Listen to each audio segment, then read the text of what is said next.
Il n'y a rien de plus frustrant que la justice rendue à froid. Dans les salles d'audience des États-Unis, le chagrin explose souvent en violence. Prenons place aux premières loges et explorons les émotions brutes qui surgissent lorsque les familles des victimes affrontent les assassins de leurs proches en examinant l'effondrement de l'ordre et la lutte désespérée pour un semblant de contrôle au milieu d'une perte inimaginable. Bienvenue à Cleveland, dans l'Ohio, au palais de justice du comté de Cuyahoga, où une sinistre histoire d'horreur a vu le jour, une histoire qui allait ébranler la communauté jusqu'au plus profond d'elle-même. Un tueur en série, tapi dans l'ombre, s'en prenait à ceux qui ne se doutaient de rien, laissant dans son sillage une traînée de chagrin. C'est l'histoire de Michael Madison, accusé de 3 meurtres aggravés. C'est un homme dont les actes de violence odieux ont coûté la vie à 3 femmes innocentes. Mais c'est aussi l'histoire du chagrin insupportable d'un père, un moment d'angoisse brute et non filtrée qui a éclaté dans une salle d'audience aux yeux du monde entier. Alors que le soleil se levait sur East Cleveland à la fin de l'été 2012, un nuage inquiétant a commencé à se former, un nuage qui allait jeter une ombre longue et sombre sur la ville pour les mois à venir. C'est à cette époque que Michael Madison, un homme au passé marqué par la violence et les délits sexuels, s'est lancé dans une série de brutalités qui lui ont valu le sinistre titre de tueur en série. La communauté, inconsciente du danger qui la guette, poursuit sa vie quotidienne. Mais sous la surface, un prédateur était à l'affût, et les femmes étaient ses proies. La première à disparaître fut Shetisha Shili, une jeune femme de 28 ans, dont l'absence en septembre 22 a suscité l'inquiétude de sa famille et de ses amis. Sa disparition a marqué le début d'une série d'événements qui allaient conduire à une découverte déchirante. Les mois ont passé, et en juin 2013, une autre habitante de Cleveland, Angela Deskins, 38 ans, a été portée disparue. La ville était sur les dents, la peur grandissant de jour en jour. Puis, par un cruel coup du sort, Shirelda Ellen Terry, une jeune femme de 18 ans qui avait toute la vie devant elle, a disparu le 10 juillet 2013 après avoir quitté son emploi d'été dans une école primaire locale. Le tournant s'est produit le 19 juillet 2013 lorsqu'une odeur nauséabonde a conduit la police dans un garage loué par Madison. À l'intérieur, ils ont trouvé les restes décomposés d'une femme, un spectacle qui entrait même les officiers les plus chevronnés. Le lendemain, 2 autres corps ont été découverts, chacun enveloppé dans du plastique, leur dernière demeure étant distante d'à peine 100 à 200 mètres. Les preuves sont accablantes et Madison est rapidement placé en détention après une brève confrontation dans la maison de sa mère. Inculpé de 3 chefs d'accusation pour meurtre aggravé, le poids de ses crimes commence à peser sur lui alors que sa caution est fixée à la somme astronomique de 6 millions de dollars. Le procès, qui s'est ouvert le 4 avril 2016, a été éprouvant. L'accusation a présenté un dossier fondé sur des preuves accablantes et des témoignages poignants de ceux qui connaissaient les victimes. La défense, quant à elle, a souligné que l'enfance troublée de Madison, marquée par les abus et la négligence, avait joué un rôle dans ces actes. La salle d'audience était lourde d'émotions à l'énoncé du verdict, les familles des victimes se serrant dans les bras en pleurant. Michael Madison est coupable de tous les chefs d'accusation. La phase de détermination de la peine n'a pas été moins intense. Le 20 mai 2016, le jury a recommandé la peine de mort pour Madison, une décision qui a été confirmée par la juge Nancy R. McDonnell le 2 juin. Lorsqu'elle a prononcé la sentence, la réaction de Madison n'a pas été marquée par le remords, mais par le défi. Un sourire en coin a traversé son visage, un geste qui semblait se moquer de la gravité de la procédure. C'est ce sourire en coin qui a fait basculer Van Terry, qui avait supporté le procès avec une détermination stoïque. Alors qu'il s'apprêtait à faire sa déposition en tant que victime, la vue de l'air suffisant de Madison a été trop dure à supporter. Dans un moment d'émotion intense, Van Terry s'est jeté sur l'homme qui avait assassiné sa fille, ses actes étant une réponse viscérale à la douleur et à l'injustice qu'il ressentait. La salle d'audience a sombré dans le chaos, les officiers et les passants se précipitant pour intervenir. L'image d'un père éploré tentant d'atteindre l'assassin de son enfant a été filmée, devenant rapidement un symbole de l'agonie que les crimes violents infligent aux familles.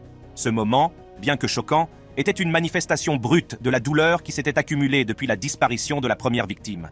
C'était l'amour d'un père, la rage d'un père et le désespoir d'un père, le tout convergent en une seule explosion inoubliable. L'accusé a toutefois été condamné à mort par la suite. Peu de choses peuvent rendre un père plus furieux que lorsque son enfant a été abusé et violé. Regardez cet homme supplier le juge de lui accorder 5 minutes avec l'accusé, et comment il finit par prendre les choses en main. Dans le silence du palais de justice du comté d'Eaton à Charlotte, dans le Michigan, un père en colère a fait face à Larry Nassar, le violeur d'enfants en série condamné dont les actes ignobles ont dévasté d'innombrables jeunes vies. Alors que l'ancien médecin de USA Gymnastics était inculpé de 22 chefs d'accusation pour comportement sexuel criminel au premier degré avec des mineurs et d'un chef d'accusation pour pornographie enfantine, le chagrin et la rage accablant du père l'ont propulsé vers l'avant dans une démonstration déchirante de l'instinct paternel. Cette confrontation est devenue un emblème poignant de l'agonie infligée par les trahisons de Nassar. Voici le récit de ce jour fatidique, un récit de justice et la réponse passionnée d'un père à la condamnation d'un homme qui s'est attaqué sans pitié à des innocents. L'histoire de Larry Nassar, autrefois médecin de confiance de l'équipe de gymnastique des États-Unis, est une chronique poignante de trahison qui s'étend sur plus de 20 ans. Son parcours, d'un professionnel de la santé respecté à un violeur d'enfants en série condamné, est un chapitre sombre des annales de l'histoire du sport américain. La descente de Nassar dans l'infamie a commencé dans les années 1990, lorsqu'il a obtenu un poste de confiance immense en tant que médecin de l'équipe de gymnastique de l'USA Gymnastics. Au cours d'une carrière qui s'est étendue sur près de 20 ans, Nassar a travaillé en étroite collaboration avec de jeunes athlètes dont beaucoup avaient des aspirations olympiques. Cependant, sous le vernis d'un médecin attentionné, Nassar nourrissait de sinistres intentions. Les premiers murmures concernant les agissements de Nassar sont apparus à la fin des années 1990. Mais ce n'est qu'en 2015 que ces murmures sont allés crescendo pour devenir un grondement qu'il n'était plus possible d'ignorer. C'est alors que Maggie Nichols, une gymnaste en herbe, et son entraîneur ont signalé le comportement inapproprié de Nassar aux responsables de USA Gymnastics. Malgré ces rapports, les abus de Nassar se sont poursuivis sans contrôle pendant plus d'un an, jusqu'à ce qu'un article publié par l'Indianapolis Star en septembre 2016 révèle le problème au grand jour. Les vannes se sont ouvertes et les victimes de Nassar ont commencé à se manifester, leur nombre augmentant de jour en jour. En novembre 2016, Nassar a été inculpé d'agression sexuelle par l'État, les allégations remontant à 1998. Les accusations ont dressé le sombre tableau d'un prédateur qui avait profité de sa position pour exploiter et abuser de jeunes filles sous le couvert d'un traitement médical. Au fil des procédures judiciaires, la liste des accusateurs de Nassar s'est allongée pour atteindre plus de 265 personnes. Un nombre stupéfiant qui comprend des champions olympiques et des membres de l'équipe nationale. Les témoignages, déchirants, décrivent en détail les abus et l'environnement qui a permis leur persistance. Les camps d'entraînement de l'équipe nationale, dirigés par Bella et Martha Karolyi, ont été décrits comme des lieux d'abus émotionnels que Nassar a exploités à son avantage, s'attaquant aux personnes vulnérables et réduisant ses victimes au silence par la manipulation et la peur. Randall Margraves, père de 3 victimes, avait 2 ou 3 choses à dire. Après que le juge a rejeté son recours à la violence verbale et au blasphème, le père a demandé à être enfermé avec l'accusé pour être battu physiquement. Avec toute cette rage refoulée, Randall Margraves se jette sur l'accusé et est rapidement plaqué au sol par les auxiliaires de justice. Larry Nassar a finalement été condamné à une peine de 60 ans de prison fédérale pour possession de matériel pédopornographique et falsification de preuves.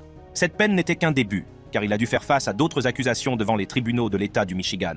En janvier 2018, la juge Rosemary Aquilina a condamné Nassar à une peine de 40 à 175 ans de prison, après qu'il eut plaidé coupable de 7 chefs d'accusation d'agression sexuelle.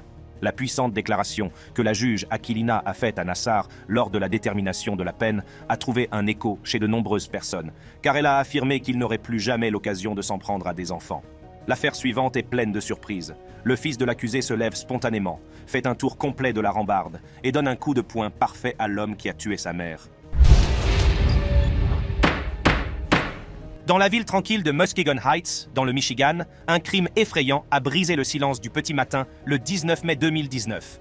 Vashon Flowers, un homme de 46 ans, a été accusé d'un acte odieux, le meurtre de sang-froid de sa femme, Jamie Thomas Flowers. Il a été inculpé de meurtre au premier degré, de violence domestique, d'agression avec une arme dangereuse et de possession d'une arme à feu. Nous allons nous plonger dans les détails déchirants du procès et de la condamnation irrévocable qui a suivi, en dressant un portrait de la justice et des cicatrices indélébiles laissées à ceux qui en ont été témoins, ainsi que des coups de colère portés par l'un des fils de la victime. L'histoire de Vashon Flowers et de Jamie Thomas Flowers commence dans une maison où l'amour s'est épanoui avant de se flétrir et de devenir méconnaissable. Jamie, âgée de 50 ans, était connue pour son dynamisme et l'amour qu'elle portait à sa famille. Vashon, son mari, est un homme dont l'histoire a été marquée par de longues ombres. Leur mariage, qui remonte à un peu plus d'1 an, s'effiloche déjà sur les bords, avec des tensions qui couvent sous la surface. Alors que le soleil se couchait le 18 mai 2019, les disputes du couple se sont intensifiées, leurs voix s'élevant et s'abaissant au fil de la nuit. Paris Jones, la fille de Jamie, a été témoin de la tempête grandissante. Elle a raconté comment la colère de Vashon est devenue physique, avec lui agressant et étouffant Jamie. un catalyseur possible pour les événements tragiques qui allaient bientôt se dérouler. La nuit s'est alourdie lorsque Vachon, dans un accès de rage, a crevé les pneus d'une voiture, un acte qui semblait ancrer Jamie dans la maison qu'ils partageaient. C'était une tentative désespérée de lui couper les ailes, de l'empêcher d'échapper à la tourmente qui s'était emparée de leur vie. Le 19 mai, à l'aube, la tension atteint son point de rupture. Paris, caché dans une chambre avec son jeune fils, est réveillé en sursaut par le bruit de la porte d'entrée forcée. La voix de Jamie, empreinte de peur, supplie Vachon. « Ne fais pas ça, Vachon !» Des coups de feu ont brisé le calme matinal, et un appel frénétique au 911 a permis de saisir l'horreur de l'instant. Dans la foulée, Paris a découvert sa mère dans la buanderie, son corps portant le témoignage brutal de 4 blessures par balle. La tragédie des derniers instants de Jamie Thomas Flowers allait bientôt devenir le centre d'un procès passionnant, le récit d'un bonheur domestique transformé en cauchemar, et une communauté ébranlée par les ondes de choc d'un crime violent. À la suite d'un procès qui a mis à nu les aspects les plus sombres d'un mariage troublé, la communauté de Muskegon Heights s'est retrouvée aux prises avec la réalité d'une vie qui lui a été enlevée trop tôt. Vachon Flowers, aujourd'hui reconnu coupable de meurtre, est condamné à la prison à vie sans possibilité de libération conditionnelle. Les paroles de Jamie Thomas Flowers, résonnant dans la salle d'audience, ont servi de rappel obsédant du coût humain de la violence domestique. Alors que Vachon Flowers était dans le box des jurés en train de parler avec son avocat, l'un des 3 enfants adultes de Jamie Thomas Flowers, London Thomas, était présent au tribunal du comté de Muskegon. Ce qui s'est passé ensuite a fait l'effet d'un coup de tonnerre. Le fils a semblé bondir de son siège, traverser la salle en courant et sauter une barrière pour attaquer l'accusé le saut. Et la pirouette était si fluide et impeccable, avec beaucoup de rage. Il s'est rapidement précipité sur Vachon Flowers, mais a été plaqué par les auxiliaires de justice et arrêté. Les procureurs examineront également les actions de London Thomas et détermineront s'il doit être inculpé d'un crime. Dans le cas suivant, vous pouvez ressentir la colère viscérale à chaque coup de poing. Regardez Antonio Hughes se battre contre des officiers de justice pour porter plusieurs coups à l'accusé Dezion Brown. Nous sommes au palais de justice du comté d'Hamilton, où une tension palpable plane dans l'air. Ce n'est pas un jour de justice ordinaire, c'est le jour où l'émotion brute et la loi entrent en collision dans un moment qui restera gravé dans l'esprit de toutes les personnes présentes. Nous sommes sur le point d'examiner une histoire d'une tragédie inimaginable, une histoire où le chagrin d'un père, Antonio Hughes, déborde dans un étalage d'angoisse viscérale. L'accusé, Dezion Brown, est assis, attendant la procédure, sans savoir qu'il est sur le point de devenir la cible de la fureur d'un père, un homme dévasté par la perte de son fils de 3 ans, Nilo Latimore, et de la mère de l'enfant, Nytaisha Latimore. L'accusé doit répondre de 2 chefs d'accusation pour meurtre aggravé passible de la peine de mort, d'un chef d'accusation pour sévices graves sur un cadavre et d'un chef d'accusation pour falsification de preuves. Ce qui se passe est un drame judiciaire qui défie les limites de la bienséance juridique et du désespoir humain. C'est l'histoire de la confrontation d'un père avec l'assassin présumé de son fils. La salle d'audience, lieu où la justice est rendue, est devenue le théâtre d'une démonstration déchirante des tourments d'un père. En ce jour qui devait être marqué par la procédure judiciaire, la douleur brute et non filtrée d'un parent en deuil a brisé le décorum attendu. Voici le récit de Tonio Hughes, un père dont le monde a été déchiré, confronté à l'homme accusé d'avoir mis fin à la vie de son jeune fils et de la mère de celui-ci. Les enquêteurs avaient reconstitué un récit effrayant, alléguant que Brown avait non seulement poignardé Nytaisha à de multiples reprises dans un appartement de Cincinnati, mais qu'il s'était également débarrassé de son corps près du Purple People Bridge. La jeune mère a été retrouvée, mais la petite vie innocente de Nilo n'a jamais été récupérée. On pense qu'elle a été cruellement jetée du pont dans l'étreinte froide de la rivière Ohio. Une poussette abandonnée près du corps de la mère et une couverture de Paw Patrol tachée du sang de Nilo ont été les témoins silencieux de cette atrocité. Tout au long du procès, les avocats de la défense ont soutenu que l'accusé n'était pas mentalement stable, mais après une évaluation psychiatrique, cet argument a été rejeté. Tonio Hughes, le père biologique de Nilo, est entré dans la salle d'audience avec un poids sur les épaules qu'aucun parent ne devrait porter. Ses yeux, remplis d'un mélange de chagrin et d'incrédulité, étaient fixés sur Brown. L'air de la salle d'audience était chargé d'impatience lorsque la procédure a commencé. Mais en l'espace de quelques instants, le calme scénarisé de la cour a volé en éclats. En un instant, poussé par une vague d'émotions qu'aucun mot ne peut exprimer, Hughes s'est élancé vers l'avant. Le père, dont la vie avait été irrévocablement bouleversée par la perte de son fils et de sa mère, ne pouvait plus être retenu par les chaînes invisibles du protocole de la salle d'audience. Son poing heurte le côté droit de la tête de Brown, manifestation physique de l'angoisse qui couvait en lui. La salle d'audience a été plongée dans le chaos lorsque 2 adjoints du shérif se sont précipités pour intervenir, éloignant le père désemparé de l'accusé et le plaçant en garde à vue. L'impact des actions de Hughes s'est répercuté au-delà de l'altercation physique. Faith Burton, une amie de la famille, s'est adressée à la presse pour exprimer la profondeur du désespoir de Hughes. Tout ce qu'il y avait en lui, la douleur et tout le reste ont pris le dessus, a-t-elle déclaré. C'était un moment d'émotion débridée, une réaction qui, bien qu'elle ne soit pas tolérée par la loi, a été comprise par beaucoup comme la réponse d'un cœur brisé. Toutefois, le système judiciaire n'est pas conçu pour accueillir de telles manifestations de chagrin, aussi compréhensibles soient-elles. La juge Megan Shanahan a déclaré Hughes coupable d'outrage au tribunal et l'a condamné à 7 jours de détention au centre judiciaire du comté de Hamilton. Le bureau du shérif de Hamilton, par l'intermédiaire de Kyla Woods, chargé de l'information du public, a clairement indiqué que le palais de justice était un lieu où un tel comportement ne serait pas toléré, en insistant sur le caractère sacré de la procédure judiciaire. Quant à Brown, la gravité de sa situation est indéniable. S'il est condamné, il risque la peine de mort, ce qui rappelle brutalement la gravité des faits qui lui sont reprochés. La relation entre Brown et Nitaisha, autrefois marquée par l'intimité, s'est terminée par une tragédie qui a profondément ébranlé la communauté. Si vous pensiez qu'un seul passage à tabac était suffisant, essayez un double passage à tabac. Regardez ces deux frères se faire justice eux-mêmes pour venger leur mère, abattus de sang-froid.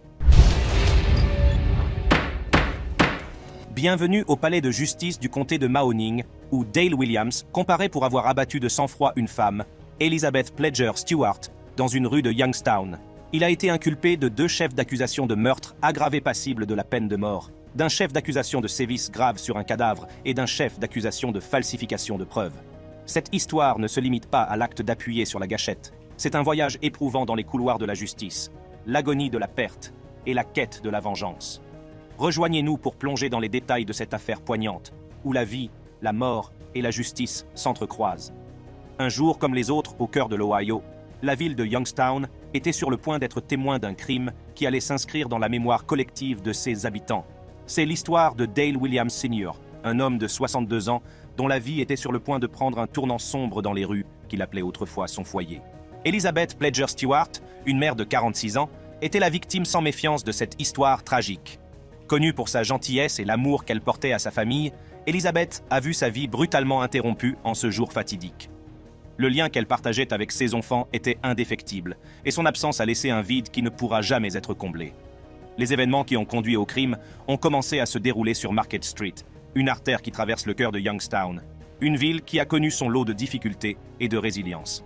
C'est là, au milieu de l'agitation des navetteurs matinaux et du soleil levant qui promettait une nouvelle journée, qu'un sinistre complot a été mis en branle. Dale Williams Sr., un homme au passé aussi complexe que l'histoire de la ville, nourrissait une animosité croissante à l'égard d'Elizabeth. Les raisons de cette animosité n'étaient pas tout à fait claires, mais ce qui était évident, c'était l'intensité des émotions en jeu. Au fil des jours et des semaines, les sentiments de Dale se sont transformés en un plan aussi calculé qu'odieux. Ce jour-là, alors qu'Elizabeth Stewart conduisait son véhicule sur Market Street, elle n'avait pas conscience du danger qui la guettait quelques instants plus tard. Dale Williams, animé par des motifs que lui seul pouvait peut-être comprendre, était à l'affût. Avec une camionnette qui allait bientôt devenir un instrument de chaos, il regardait la voiture d'Elizabeth s'approcher. Dans un geste qui semble défier toute logique et toute humanité, Dale fonce avec sa camionnette sur la voiture d'Elizabeth, la forçant à s'arrêter. L'impact n'était que le début de l'horreur qui allait se dérouler. Les témoins n'ont pu que regarder, incrédules, Dale sortir de sa camionnette avec une détermination aussi froide que les aciéries qui définissaient autrefois Youngstown. Ce qui s'est passé ensuite est une scène qui semble avoir sa place dans un film tragique, et non dans les rues de cette ville de l'Ohio. Dale, armé et déterminé, s'approche du véhicule où gît Elizabeth, assommée par la collision. Sans hésiter, il tire plusieurs coups de feu, chacun étant un signe de ponctuation dans une phrase qui se terminera par la mort d'Elizabeth. Le bruit d'une fusillade a brisé le calme matinal, et, à mesure que l'écho s'évanouissait, la vie d'Elizabeth Pledger Stewart disparaissait elle aussi. Au fil de l'enquête, les pièces de ce sinistre puzzle commencent à s'assembler. Les autorités se sont penchées sur l'histoire de Dale et d'Elizabeth, à la recherche d'indices susceptibles d'expliquer l'inexplicable. Mais en fin de compte, la dure réalité était qu'une vie avait été enlevée, une famille brisée et une communauté laissée aux prises avec les conséquences d'un acte de violence insensé. La famille de la victime était présente lors de sa condamnation au tribunal de Youngstown, dans l'Ohio. Ses 2 fils ont tenté de se faire justice eux-mêmes en attaquant l'assassin de leur mère. L'un des hommes semble s'élancer vers Williams à travers une table. Les 2 frères, Anthony Dees et Jerome Stewart, ont été maîtrisés et inculpés d'agression, d'outrage à magistrat et d'obstruction aux affaires officielles, tandis que Dale Williams Sr. a été condamné à une peine de 23 ans de prison à perpétuité pour le meurtre d'Elizabeth Pledger Stewart. Si vous avez aimé cette vidéo, jetez un coup d'œil à nos autres superbes vidéos de salle d'audience sur la chaîne. Merci d'avoir regardé et à la prochaine fois.